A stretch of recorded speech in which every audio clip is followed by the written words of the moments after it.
Welcome to the Radio Plays Project.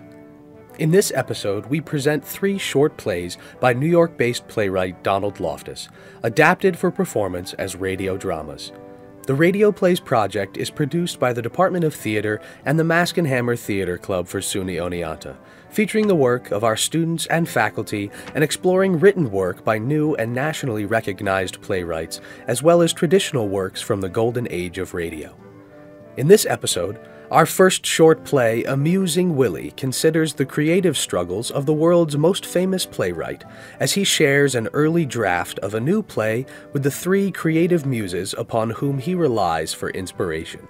Here's Amusing Willie.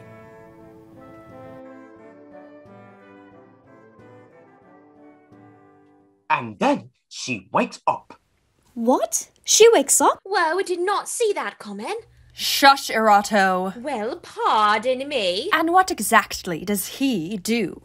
What do you mean? I mean, what is his reaction to her sudden resurrection from the dead? Well, Calliope, he's thrilled, of course. He's thrilled. Well, naturally, he is thrilled to see that she is in fact not dead. Naturally. And then?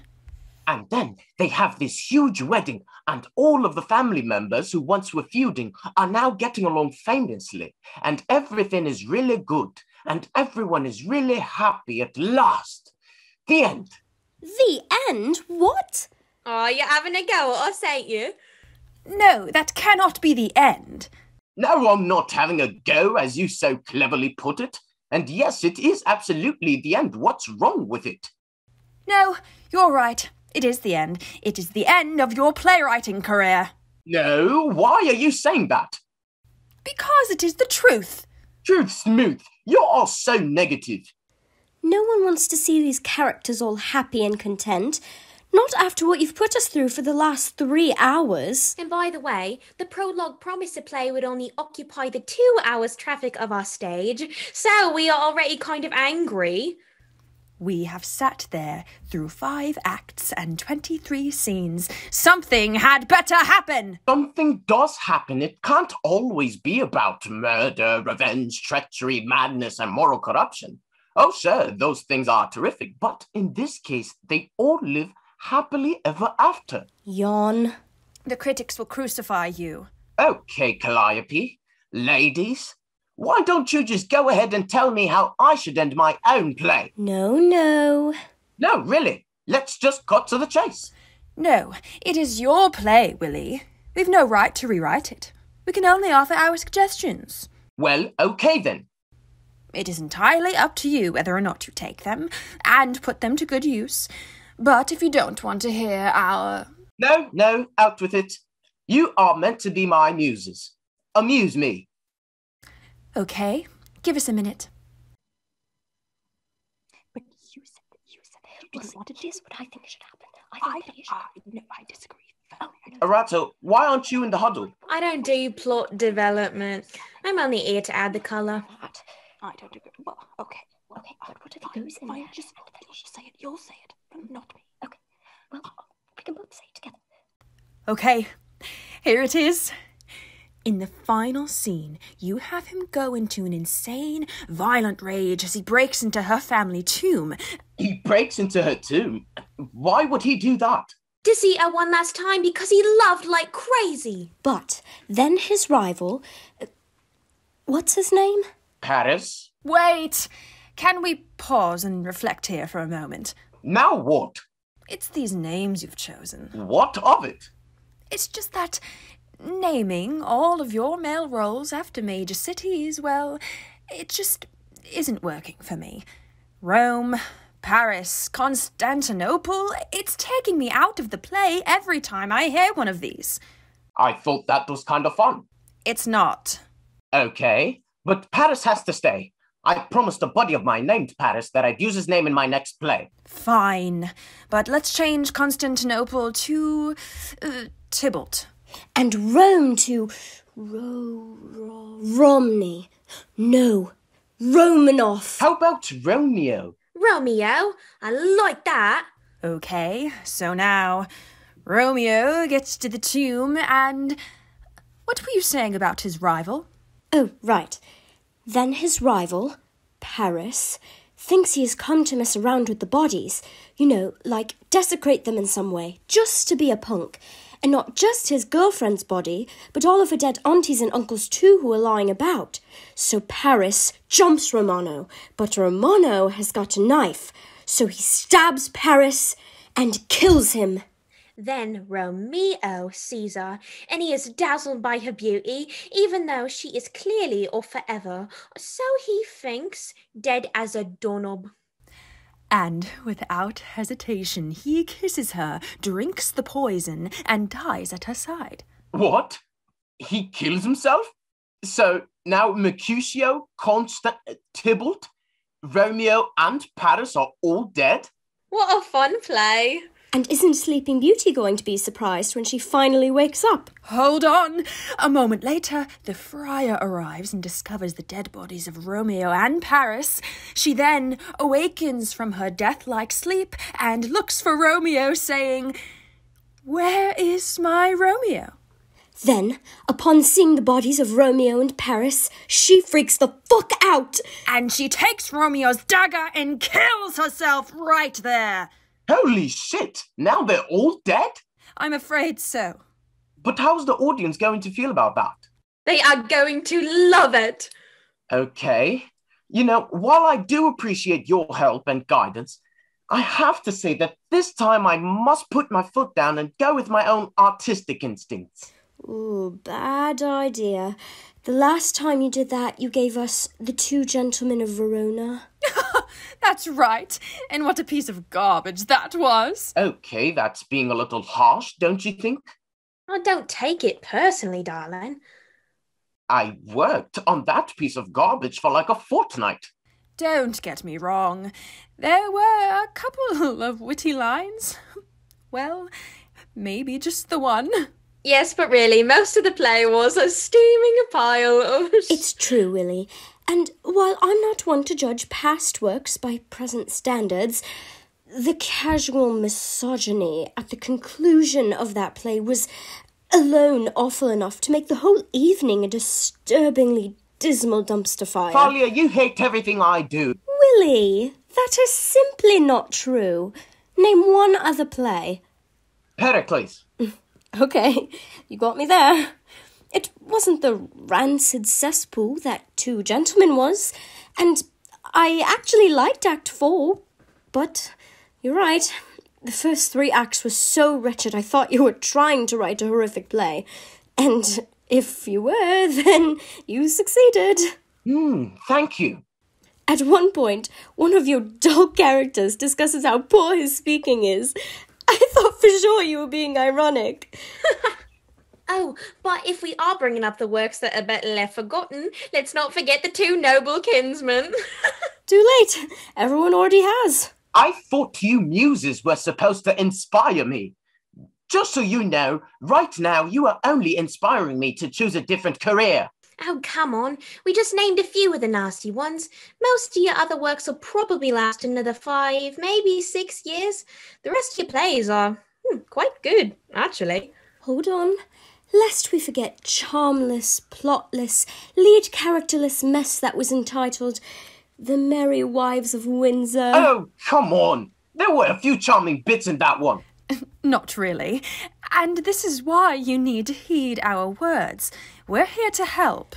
We've reminded you of these past second-rate excursions onto the stage, not to torment to excess, as you tormented every character and most of the audience in Taming of the Shrew, but instead to help you. Remember, when you were working on The Winter's Tale, we told you that you had to make a decision. Was it to be a comedy or a tragedy? It cannot be both, but did you listen? You haven't mentioned the Henrys. Can I therefore assume that you like the Henrys? Actually, 4 and 6 left me cold. 8 I left at intermission. Don't get me wrong, it wasn't bad, but it was still not nearly as good as it could and should have been. The Comedy of Errors? Too sweet. Timon of Athens? Too bitter. A Midsummer Night's Dream? Too fluffy. That's it. I'm turning in my quill pen for a hammer and a saw. I'll be a carpenter and I'll be done with a lot of you. Nonsense. You have and will continue to write brilliant plays. Not every play has to be life-changing. Fun and smart also have their place. We are only reminding you of some of our past advice that you ignored, so that you will make the right decisions about this play that you are working on. That's right, Willie. We are here to inspire you, help you. And of course it will always be your decision whether you take our advice or not, and whether you have a grand success or a pathetic failure. Okay, I understand. And I do appreciate your help. And Willie, there is just one more thing about this current project, this play that you are working on. Yes, Calliope, what is it? It's the title, Romeo and Jezebel. Just doesn't fall right on the ear. Give that some thought, will you? Okay, I will. That was Amusing Willie by Donald Loftus. Our cast for this performance was Hideki Enriquez as Willie, Jocelyn Shepard as Thalia, Muse of Comedy, Gillian Canavan as Erato, Muse of Love Poetry, and Katie Lemon as Calliope, Muse of Epic Poetry.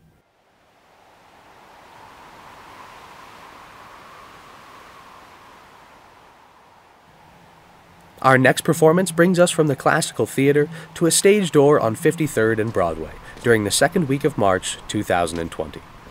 In our second short play by Donald Loftus, Tonight at the Stage Door, we come face to face with just how much has changed for two people who have built their lives around a life in the theater. Hello? Hello? Is anybody there? Hello? Can anybody hear me? What the? Hear you? Jesus, they can hear you in Harlem. Go away, we're closed. What? We're closed. The virus, the pandemic. Do you live under a rock? Surely by now you gotta know. No, but you don't understand. No, you don't understand, you numbskull. Now go away. Charlie? Charlie, it's me, Jimmy. I'm in the chorus. In the chorus of what? Well, I was in the chorus of West Side Story. I'm anxious.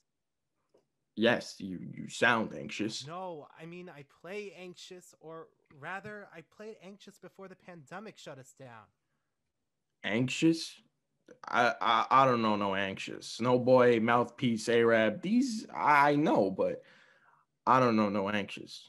Okay, maybe you know me as Chorus Boy 7. Oh, Chorus Boy 7. So now you're Chorus Boy 7? Well, not now, but before the virus, I was Chorus Boy 7.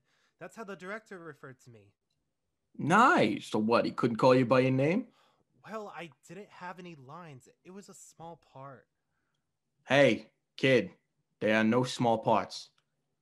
And in fact, now there are no parts, period, because we're closed. So please go on home now, anxious boy. No, wait!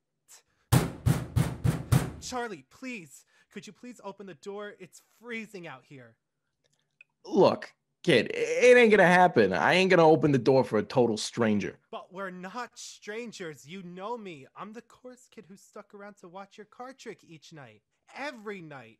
You even showed me how some of the tricks were done. The little kid with the bright eyes and the big smile? I do remember you. All the other chorus punks raced out each night, but you stayed to watch. I appreciated that. Yes. So could you please open the door? No, I'm sorry, but I'm not to open the door for no one. Come on, please. Just a few minutes. Just until I warm up. Okay, but let me get the hand sanitizer. Do not touch the doorknob until you use the hand sanitizer. All right, where is that stuff? Hold on, it is as dark as pitch in here. Okay, come in, but keep your distance. 6 feet, they say. Oh my God, you're shivering. Your lips are blue. Yes, I know. I'm freezing. Oh, damn. Here, put this around you. It looks pretty seedy, but I promise you won't catch anything from it, and it's warm. Thank you, Charlie. Oh, my, it's so nice and warm in here. All right, feeling better? Yes, I can almost feel my toes again. Wow, that's a start. This place is kind of creepy at night. It's so dark. Yeah, well, it's not always this dark. I did something tonight I ain't ever done before. I turned off that ghost light, the lamp there at center stage. Yes, I know what a ghost light is. I just thought, what's the point of keeping it burning? I mean, theater's empty. Theater ain't gonna have anything going on, probably for months. I know, but isn't that supposed to be bad luck in the theater? I guess.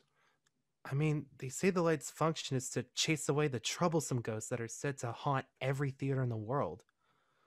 Theatrical folks are a superstitious lot, right? Wishing actors a broken leg instead of good luck, avoiding whistling backstage and being careful not to say Mac. I mean, the Scottish play. Right, and they do say turning off the ghost light's going to bring bad luck, but considering where we are these days, I figured how much worse can it get? I totally get it. But that, of course, that was before you came pounding at the door. Jeez, thanks. So what's going on? You dress like it's summertime. The hell's wrong with you? You trying to catch your death? No, I just don't have any clothes for this weather. What? Didn't see it coming? It's freaking March in New York City. It's always colder than a penguin's pecker. I only recently came up from Wickenburg. Wiccan what? Wickenburg, a small town in Arizona, a small hot town. It's like 80 degrees there today. I don't really have many clothes appropriate for this weather. You're gonna get sick running around like that. Why are you even out on such a night? There's a curfew. You can get in a lot of trouble. My landlord threw me out. And he's keeping whatever belongings I do have as collateral for the background, including my only warm jacket. Damn. He sounds like a real heartless jerk. Well, truth be told, I was already behind in my rent, and then when the show closed, he said it was the last straw. That's horrible. So, you going back to Wackingbird? Wickenburg. No, I can't. I have no money. I can't even afford a bus fare to Brooklyn, let alone Arizona. Maybe your folks could send you something, like a wire transfer. I just have my mom, and she has less money than me. Besides, it would break her heart. She was so proud of me getting into a Broadway show. It has been a dream that she and I have shared since I was a kid. It's kind of nice that you two could share a dream like that. I think she originally probably wanted it for herself in the early days, but once she realized it wasn't going to happen for her, she decided to devote her efforts to see that someday it would happen for me. Well, what about your dad? Was he cool with all this? My dad left us when I was 7, ran off with some floozy. A floozy, huh? Yeah, that was my mom's word for her. Oh, but it never slowed her down. My mom is strong-willed. Nothing slows her down. She spent every day since my dad walked out taking care of me, looking out for me, trying to help see my dream come true. Our dream. When I was a kid, in addition to her day job, she took in laundry at night, just so I could afford to go to dance classes. And so, when I got the part on Broadway, she lit up like a marquee. It would break her heart to see where I've ended up. But she must know about Broadway closing down. It's happening all over the world, even in Wackybird. Wickenburg. Yes, but I've convinced her it is just temporary and that I'm doing fine. I cannot let her know. So what are you going to do? Is there a friend you can call or? No, I have no friends. I've been in rehearsals every minute since I arrived. I haven't had time to make friends. So where you going to stay? Well, that's just it. I was hoping I could stay here.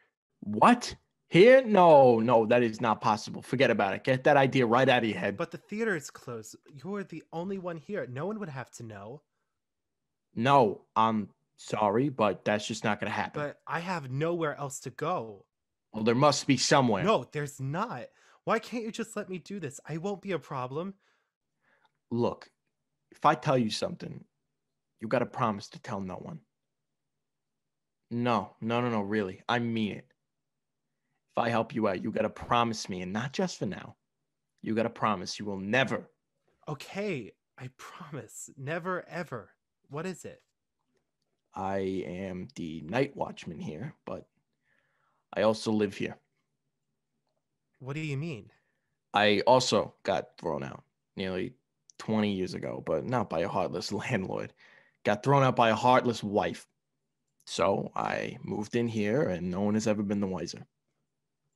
Whoa, that's awful. Why would she do that to you? It wasn't her fault.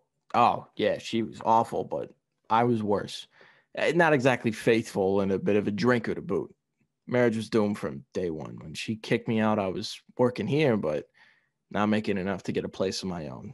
Not with the child support I needed to pay. You've got a kid? Well, not so much a kid anymore. She's nearly 22. She's beautiful. She is, isn't she? Her name is Maria. Maria, say it loud and there's music playing. Yes, it's kind of ironic, right? And like your mom is proud of you, I am very proud of her. You know, she's just finishing her senior year at Yale Drama. Like you, she wants to be an actor, but God only knows why. That's fantastic, but Yale, that's expensive. Are you paying her tuition? No, not on this salary. No, she got a scholarship, but I do send her what I can.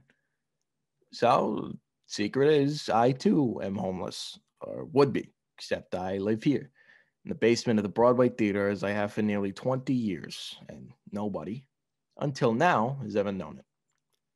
That's unbelievable. But why are you telling me? I mean, after all these years. I think now, more than ever, we all need to do what we can to help each other, right? The world is in a mess, and I see you are in deep trouble, so I want to help you. I think I'm going to start crying. Yeah, all right, go on then, cry. This is a theater. We're supposed to feel free to express our emotions in this particular cathedral. Yeah, I guess so. I'm also helping you because of my Maria. When she comes to New York, she too will struggle. All actors do, all artists do. I hope that if she ever got into trouble, someone would help her too. Charlie, I cannot tell you how much this means to me. There are unused dressing rooms in the basement. There's a basement? Nobody knows it. And no one remembers the dressing rooms that are down there. It's from back in the day when the shows had cast 60 or 70. I used the men's dressing room down there. You could use the women's. Okay. It's kind of a mess right now, but there's a couch to sleep on, and it's warm because you'll be near the furnace. I can't believe this. Charlie, I will never forget this day. You mean this night? It's nearly midnight. Yes, this night. Tonight. Tonight. You saved my life tonight. Tonight, a new friendship's been born. Thank you, Charlie. Hey, my pleasure, friend. Here's to better times. To better times. Hey, Charlie, do you think we can turn the ghost light back on? What, are you scared of the dark? No, it's just that if we leave the light on, I don't know, it feels like the theater's ready. Well, ready for what? Well, for whatever comes next, I guess. Hey, whatever you want, kid. Makes no difference to me. I'd like to think that the stage is waiting for us to come home. Well, for now, you are home, but yeah, let's leave the light on. I feel better when there's a place for us. All right. I see what you did there. Thanks, Charlie. No problem, kid.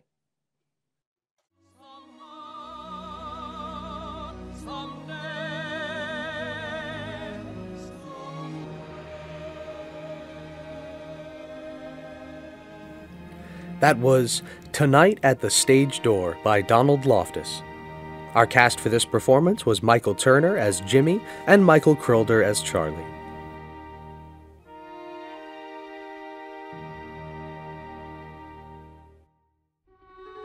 From the Broadway Theatre in Midtown, we travel to an exclusive Boston dress boutique, where the charming owner, Christopher, is finishing up his business day.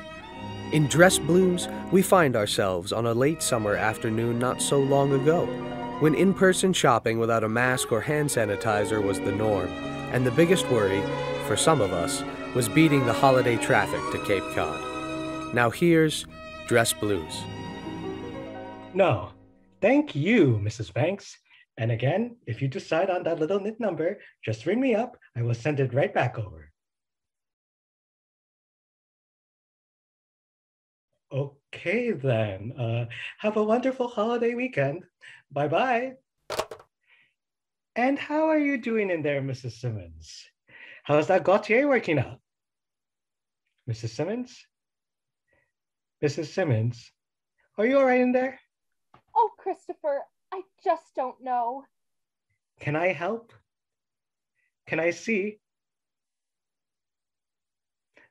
Mrs. Simmons, what's the problem?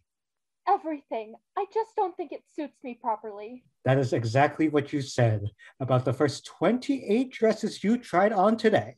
They can't all not suit you. Now, come out of there and let me see. Oh my. Oh, I know. It's just awful, isn't it? No. It's not awful. No, you misread me. No, it is stunning. Really, simply stunning. Really? And the fit? The fit? As if it were cut and sewn for you. It is so you. Yes, in fact, it is screaming your name. Mrs. Simmons, Mrs. Simmons, buy me, buy me. Oh, I'm just not sure. Well, I'm completely sure. Never have I been so sure. Mrs. Simmons, have I ever led you astray? Oh. And I never would. Lucy, I'm home. Let's go. I hear 495's a mess all the way to Hyannis. Oh, I didn't realize you had a customer. And so close to the closing time on the last Friday of the last weekend of the summer. Whoa. Uh-oh. I think we all know that's not working. What did he say? Nothing. Nicholas, behave. Mrs. Simmons, this is our new sales associate. A sales associate? Who are you calling? This is Mrs. Simmons, one of our most loyal customers. And I was just telling her how fantastic she looks in this dress. But I'm not so sure. I can understand that. And so we are at a standoff, you see? And you, Nicholas, are the deciding vote. So, what do you think? Well, do we have it in her size? Oh, what? What a joker that Nicholas is. Such a kidder. No, I'm sorry. I was joking. Christopher, are we near ready? I've just got to do the closing paperwork and... Well, off you go. As your new sales associate, I can certainly service Mrs. Simmons. May I leave you in the capable hands of Nicholas? Well, I really prefer working with you. I will be right in the back if you need me.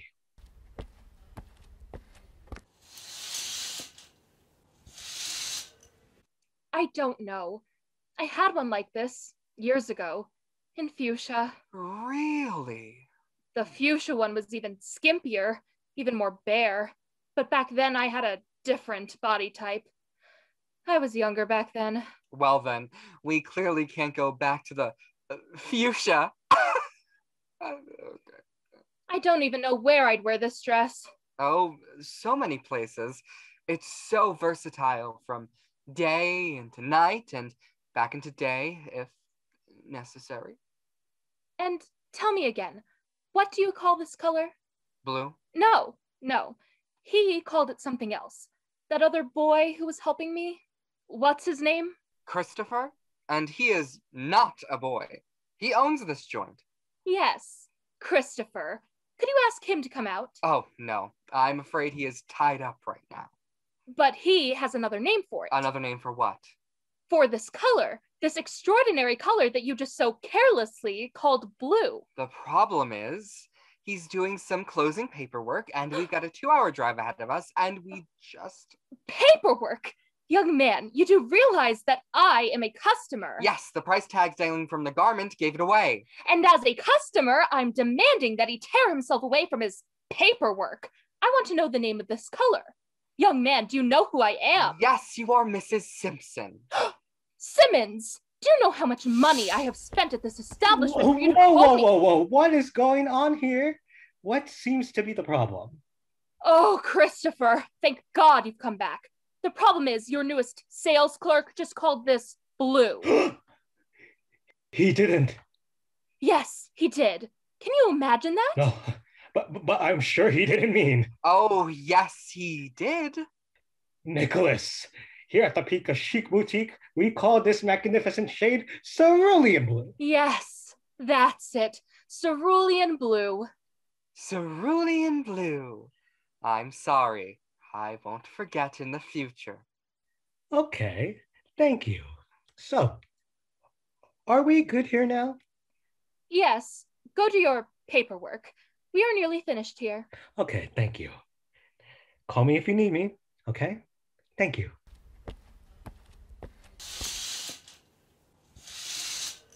So, what do you think? Are you going to take the dress? It is pretty, but I don't know. Where does it come from? Paris. All of the garments in the shop come from Paris. No, I meant, where does the name cerulean come from? Christopher! Mrs. Simpson. Simmons! Mrs. Simmons would like to know cerulean's etymology, its origins. Where does the word come from? Oh, I believe it's from the Latin word caeruleus, meaning a dark blue, almost a midnight blue-green, which in turn derives from caerulum, the diminutive of caelum, meaning heavenly sky. Huh. Well, it is a pretty color. Okay then, thank you. You can go and finish your paperwork. We'll manage here. Very well then. It is a great color for you. It brings out your eyes. Yes, but I was really looking for more of a gentian blue. Bummer.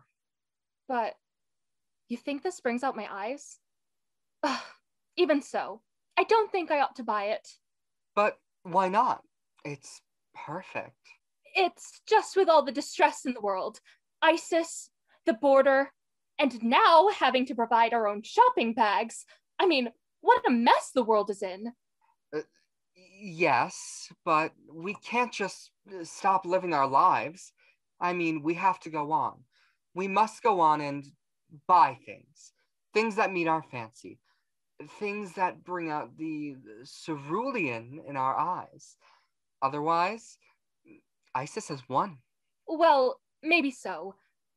But what if Stephen doesn't like me in it? Stephen, who is Stephen? Mr. Simmons, my husband. What if he doesn't like me in it? Why wouldn't he? Do you really think he won't? There's no predicting what Mr. Simmons may or may not like. It is most likely he won't even notice what I'm wearing. How is that possible? On the rare occasion when he does notice me, he rarely approves, but mostly he looks right through me.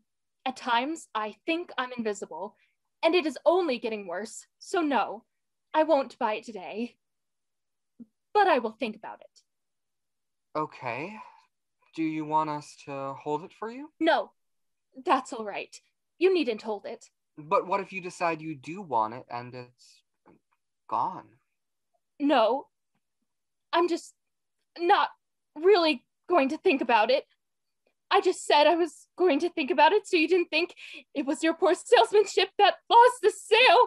Oh my God, Mrs. Simmons, are you crying? Why are you crying? Was it my poor salesmanship? No, not at all. Look, I'm a 52-year-old woman. So what? 52 is the new 49. No, I've got to start facing the facts. I'm no kid anymore.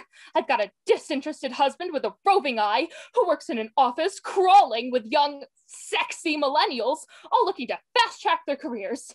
But look, he's going to do what he's going to do. I can't stop that. I just don't want to lose his love, admiration, respect. Ha! Those were lost years ago. Today I'd settle for an occasional kind remark. A caring glance at the breakfast table, a hug as he heads off to work. Oh, dear, Mrs. Simmons. Look, I realize time and gravity are working against me. And so, despite it all, or maybe because of it all, I really must try to make myself look as young and as attractive as I possibly can, regardless of how foolish it may make me feel in the process. But in the process, you can't lose who you are. At some point, you have to stand up for yourself. You know, I am what I am kind of thinking. Easier said than done. And most importantly, you're going to have to say, hey, Stephen, you're damned lucky to have me, you rat, and I deserve better. Young man, Nicholas, I do appreciate your concern. I really do. But I'm afraid you couldn't possibly understand what No, I do understand. I spent every day of my youth trying to disguise who I was in order to be accepted. I too dressed in clothes I didn't belong in. I too said words that should have never come from this mouth. But then, one day I realized I was not living my life. I didn't like this fictional character I'd created. I finally decided to be me, to wear what I felt good and to say what was on my mind, and it was hard. And some friends walked away. And now? And now, today, I have no regrets. I'm glad to be who I am. That's wonderful. And if you give it a chance, you'd be happy to be you. If your husband can't accept it, then it's his problem, not yours. You're very wise. Let me think on it. No, let me work on it. I hope to get there eventually. You will. I know you will. But as far as the dress goes... Hey, you gave it your best shot. If it's not working, let it go. There will be others. I so want to believe that that's true. Come here. Give me a hug. Oh, you are such a sweet boy. Whoa, how are we doing here? We are doing just fine, Christopher. Yeah, Christopher. We're good. No regret. That was Dress Blues by Donald Loftus.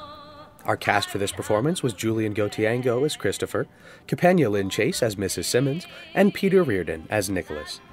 These performances were recorded and presented through special arrangement with the playwright and directed by Andrew Kahl.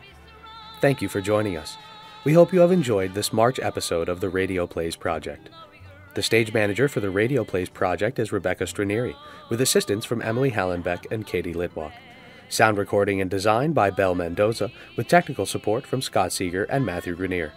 Special thanks to Lisa Miller, Jared Stanley, and Dave Giese for their contributions. Stay tuned in April for our next episode from the Radio Plays Project, featuring episodes of Superman and the Adventures of the Thin Man, restaged from their original 1940s scripts. I'm Leo Frascator. Please join us next month for episode 3 of the Radio Plays Project. Flying in the fire, and I feel in my heart that the seed has been sown. It is something quite new. It's like nothing I've known. No